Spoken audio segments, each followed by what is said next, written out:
Hi everyone, and welcome back to Weekly Cooking with Becky. Please don't forget to like this video, subscribe to this channel, and if you're on Facebook, head on over and join Living Low Carb with Becky. I'd love to have you over there. Today we are going to be making brownies. Now I've made brownies before, so I'm purposely doing this particular recipe. This particular one is one that I'm doing for a party. And so what I'm doing is it is low carb. Keto police people, let me just tell you, it is low carb. The only keto category that this fits is lazy keto and dirty keto because of this ingredient, which is Carbquick. Now, it does say keto friendly, but one thing I have learned is that if you're clean keto, this is a no-no. But if it fits in your macros and you do the lazy or the dirty keto, it does fit for you guys. So today, it only fits a couple of my categories. It does fit my diabetic friendly because I'm gonna swap out one of the ingredients that I'll tell you.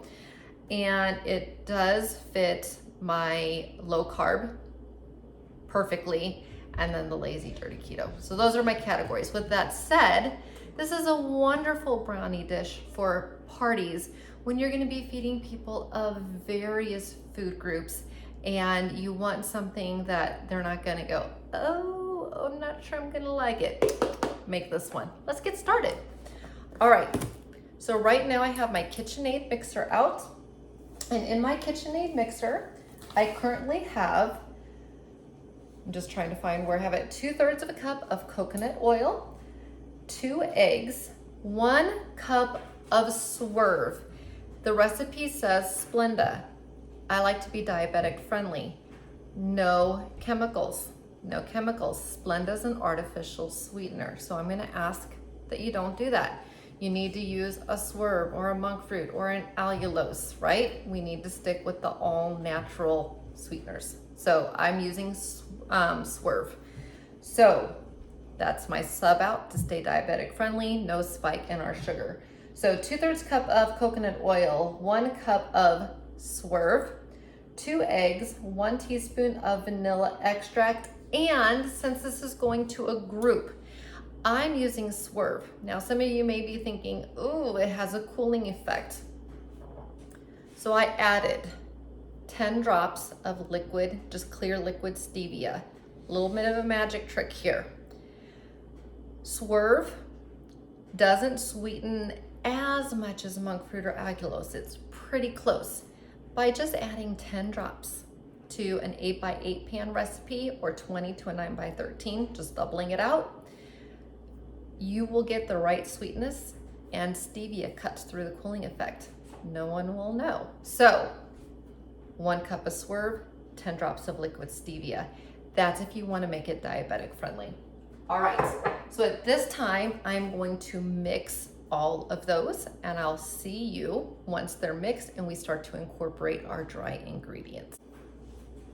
Okay, so I have mixed up the batter in here. I'm gonna actually take it off and kind of show you. It kind of looks like a solidified mush right now.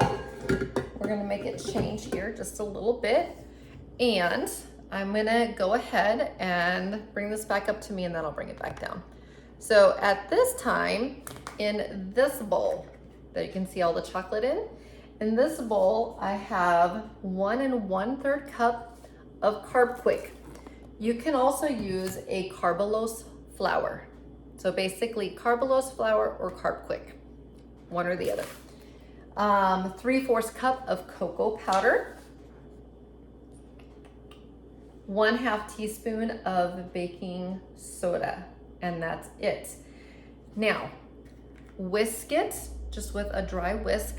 So you want to make sure that the baking soda is, or not the baking soda, sorry, the baking powder is thoroughly incorporated.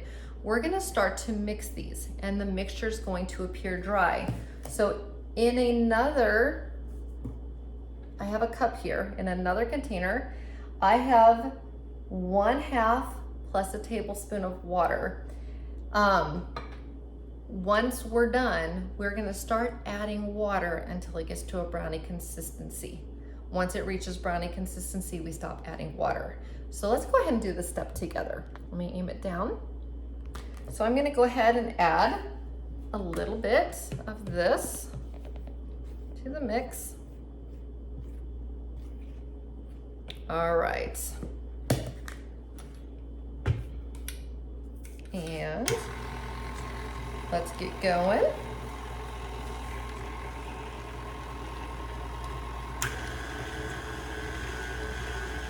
And you can just add in as you're making it. I will tell you, I can already tell it's pretty dry. Hopefully you can tell that I'm adding in more to the mixture, and I will show you the dryness and how we're going to moisten it back up.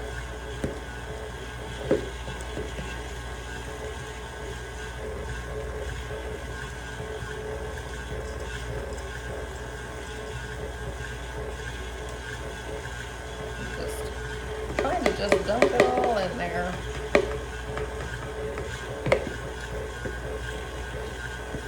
While you're doing this, preheat your oven to 350 and prepare a pan that's still mixing. Prepare a pan, grease it, and then line it with parchment paper and 8x8. Okay.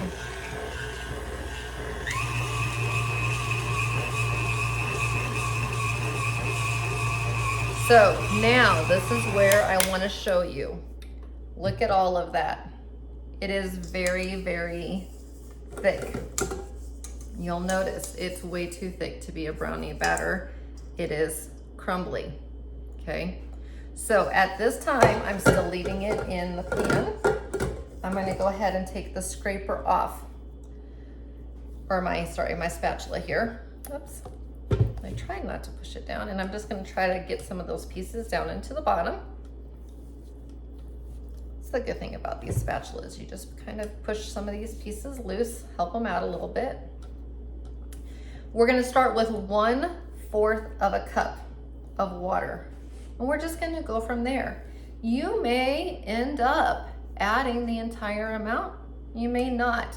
Basically, you go until you can stir it with a spatula. If you can't stir it with a spatula, it's not wet enough, but you don't want to over wet it either, or it's going to burn on the edges. So we're looking until just able to stir through. So that's all knocked off. So got my water, 3 tablespoons. It's about 1/4 of a cup. And then I'm just going to be adding as I go. So right now I'm going to start the mixer and we'll keep adding. So now you see what I'm doing. What I'm going to do is I'm going to keep adding, and I will tell you about how much water I ended up adding, and I will see you once it's thoroughly mixed, and I'll show you what the batter looks like. But I'll give you an approximate of how much water I added. Okay, so I'm going to show you the batter. I ended up adding 3/4 of a cup plus about 1.5 tablespoons, not quite a full cup. All right, let's take a look at the batter. And let me just show you that it is thick, but at the same time, I am able to stir it. And that's when you stop. It's going to be a thick batter. I wanna say, if you're looking at it, it looks very mousse-like, okay? Then, this is an optional ingredient. My daughter wants them, so we are adding them. Chocolate chips, 1/4 to 1/2 cup. My daughter wants the full 1/2 cup. For chocolate chips, we want to keep those sugar-free. The 2 that I always recommended, well, technically 3. There is Lily's, that's my go-to. Bake Believe, or Chalk Zero. Lily's can be found in almost any store. Bake Believe is usually Walmart. Chalk Zero is usually Amazon. To whichever you have your preference. I don't like the other sugar-free chips because I don't like that they have the sucralose. And once again, I'm always talking about staying away from those artificial sweeteners. All right, at this time, I snuck a lick in case you didn't know. At this time, we're gonna pour it into the prepared pan, but it will be thick. And the oven is preheated to 350. Going in. These make 9 brownies, so 3 by 3. So a very good size for party. A lot of keto recipes, you'll see where it says they make 20 or 16 and you get a small brownie. So these are gonna be standard size brownies. You don't have to skimp on the size that you're giving anybody. So you just kind of press this out. Whoops, there we go. And we'll be ready to put it into the oven. So I'll get this pressed out and then we'll go over the nutrition. Okay, so these are ready to go into the oven and it says to bake 25 to 30 minutes. A toothpick test is gonna give a false positive due to the chocolate chips. What you're really looking for is when it's almost set, almost. Brownies continue to cook into the pan for about 10 minutes. So when it's not really jiggly and it's almost set, take them out because they're gonna keep going for 10 minutes. If you wait for it to be totally set, they're gonna be dry. We don't want that. So 25 minutes or until almost set. And let me go over those nutrition facts. So I'm gonna set it for 20. Anybody who knows me, I always go under. It's just safer, you can add minutes to it. All right, so only 9 brownies and one of them is 98 calories, guys. That is amazing. Protein is 2, fat is 10. We do have the coconut oil though. So what I wanna tell you is don't feel guilty about the fat because coconut oil is very rich in omega-3. So it's a healthy fat. To those of you questioning coconut oil, I've had some questions about it in the past. I'm not a coconut fan, but I love coconut oil in my baked goods. I cannot taste it, but it really does help with the chewiness factor. So if you're worried about the coconut flavor, try the coconut oil. If you honestly cannot have coconut, you can swap out and do the same amount of liquid butter. But if you're gonna do liquid butter, melt the butter, mix it, put it in your fridge for about 30 minutes before you bake it so that you get the same moisture consistency upon baking. Otherwise, it'll be a little drier. That's my trick if you want to use butter. Okay, so 98 calories, protein 2, fat 10. Now, total carbs is 2, fiber is 1. So 1 bar, for those of us counting net carbs, I'm a net carb gal. It's only 1 net carb, guys. 1 net carb for low carb and for lazy and dirty keto peeps. So this is a great thing to bring. Have some low carb ice cream or some keto ice cream, top it with some sugar-free whipped cream, and it's great for a party. Everybody gets to enjoy it. So I will be back for a taste test later. All right, so the brownies are done. Nice and thick. They look great. Let's go ahead and take a little bite here.